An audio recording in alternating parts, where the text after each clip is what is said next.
রাজশাহীতে পারিবারিক কলহের জেরে ছেলের লাঠির আঘাতে এক সাবেক প্রফেসরের মর্মান্তিক মৃত্যু হয়েছে। নিহত মোহাম্মদ রেজাউল একজন অবসরপ্রাপ্ত কলেজ প্রফেসর। সোমবার সকাল 10টার দিকে মহানগরীর চন্দ্রিমা থানার মেহেরচণ্ডী এলাকায় এই ঘটনা ঘটে। ঘটনার পর থেকেই অভিযুক্ত ছেলে রকিবুর করিম পলাতক রয়েছেন। পুলিশ জানায়, রকিবুর রাজশাহী বিশ্ববিদ্যালয়ের সাবেক শিক্ষার্থী এবং বর্তমানে বেকার ছিলেন। জানা গেছে, সকালে পারিবারিক বিষয় নিয়ে স্বামী স্ত্রীর মধ্যে ঝগড়া শুরু হলে ছেলে রকিবুর মায়ের পক্ষ নেন। এক পর্যায়ে চরম উত্তেজিত হয়ে তিনি বাঁশের লাঠি দিয়ে বাবার মাথায় আঘাত করেন। এতে রেজাউল রক্তাক্ত হয়ে জ্ঞান হারিয়ে ফেলেন। ঘটনার পরপরই রকিবুর মোটরসাইকেল নিয়ে পালিয়ে যান। পরে পরিবারের সদস্যরা তাকে উদ্ধার করে রাজশাহী মেডিকেল কলেজ হাসপাতালে নিয়ে গেলে কর্তব্যরত চিকিৎসক তাকে মৃত ঘোষণা করেন।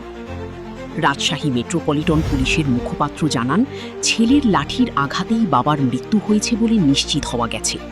এ ঘটনায় মামলা দায়েরের প্রস্তুতি চলছে এবং অভিযুক্ত ছেলেকে গ্রেপ্তারের জন্য পুলিশের অভিযান অব্যাহত রয়েছে।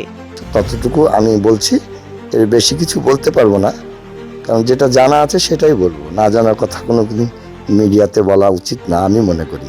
আমি ওই সাংবাদিক, আপনারা রেখেছেন আমার নাম ভাইরাল সাংবাদিক, ভিন্ন ধর্মী, ঠিক আছে, কিন্তু সত্যটা তুলে ধরলে তো আপনাদের কষ্ট হবে আমি জানি।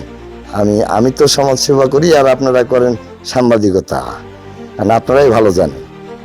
আচ্ছা, যাই হোক, সেই বিষয়ে আমি যাব না, আমার ব্যক্তিগত বিষয়ে। আমি বলছিলাম যে এই বাসাটাই প্রফেসর থাকতো, আশেপাশে কিছু আত্মীয় স্বজনও আছে আমি শুনলাম। ওই পক্ষের ছেলে মেয়ে হচ্ছে দুইটাই ছেলে, আর এই পক্ষের হচ্ছে একটা ছেলে।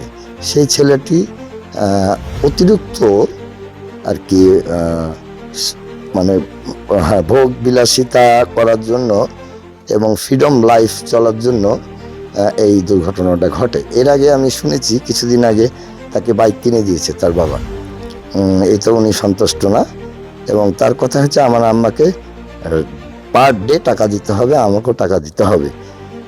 এই নিয়ে একটা জের শুরু হয়, বাকবিতণ্ড। এই সময় এই দুর্ঘটনাটা ঘটে এবং কোনো অস্ত্র না, বাঁশের যে খাটা বলে এইরকম ধরনের খাটা, এই খাটিয়া দিয়ে তাকে মারাত্মক আঘাত করে, যার জন্য মেইন ইঞ্জুরির কারণে আমরা এখানে আরও একটা তথ্য পেয়েছি দর্শক বিন্দু। এখানে আসলে একটু মিসগাইড আছে। এখানে উনি যখন ছিলেন তখন জীবিতই ছিলেন যতটুকু, তবে আশঙ্কাজনক উনি ছিলেন। সবাই জানতো যে এই রুগী বাঁচবে না হয়তো বা। তারপরে হসপিটালে নিয়ে যায়, কিছুক্ষণ পর তার ডেট ঘোষণা করে। আর এতটুকুই জানা আছে। আরেকটা কথা জানা আছে দর্শকবৃন্দ, ওই পক্ষের লোক যারা ওই পক্ষের বউ, দুটা ছেলে আছে বললাম, তারা লাশটা নিয়ে যায়, পোস্টমর্টম করার পরে নিয়ে যায় দর্শকবৃন্দ। এতটুকুই জানলাম আর এতটুকুই বলবো, কারণ একটা জার্নালিস্টের সত্য মিথ্যা কথা আমি কিছু আজকে প্রতিবেদন দেখেছি, অবাক হয়ে গেছি যে মানে একটা ছেলে মাদকাসক্ত না, অথচ মাদকাসক্তর নাম দিয়ে এই জিনিসটা ভিন্ন রূপে ধারণ করতে চাচ্ছে। আসলে তা না, ভোগ বিলাসিতা কিংবা অতিরিক্ত চাওয়া পাওয়ার কারণেই এই আর কি মানে এই দুর্ঘটনাটা ঘটে।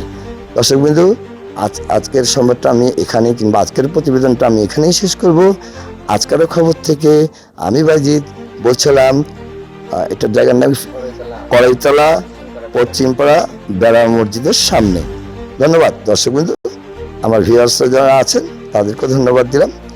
এবং আপনারা এর আগেও লাইভে এসেছি কিছুক্ষণ আগে, আবারও আরেকটা প্রতিবেদন করতে যাবো, যার জন্য যতটুকু তথ্য পেয়েছি ততটুকু তথ্য আপনাদেরকে দিয়েছি। ধন্যবাদ। আজকের খবর থেকে আমি বাইজিৎ বলছিলাম।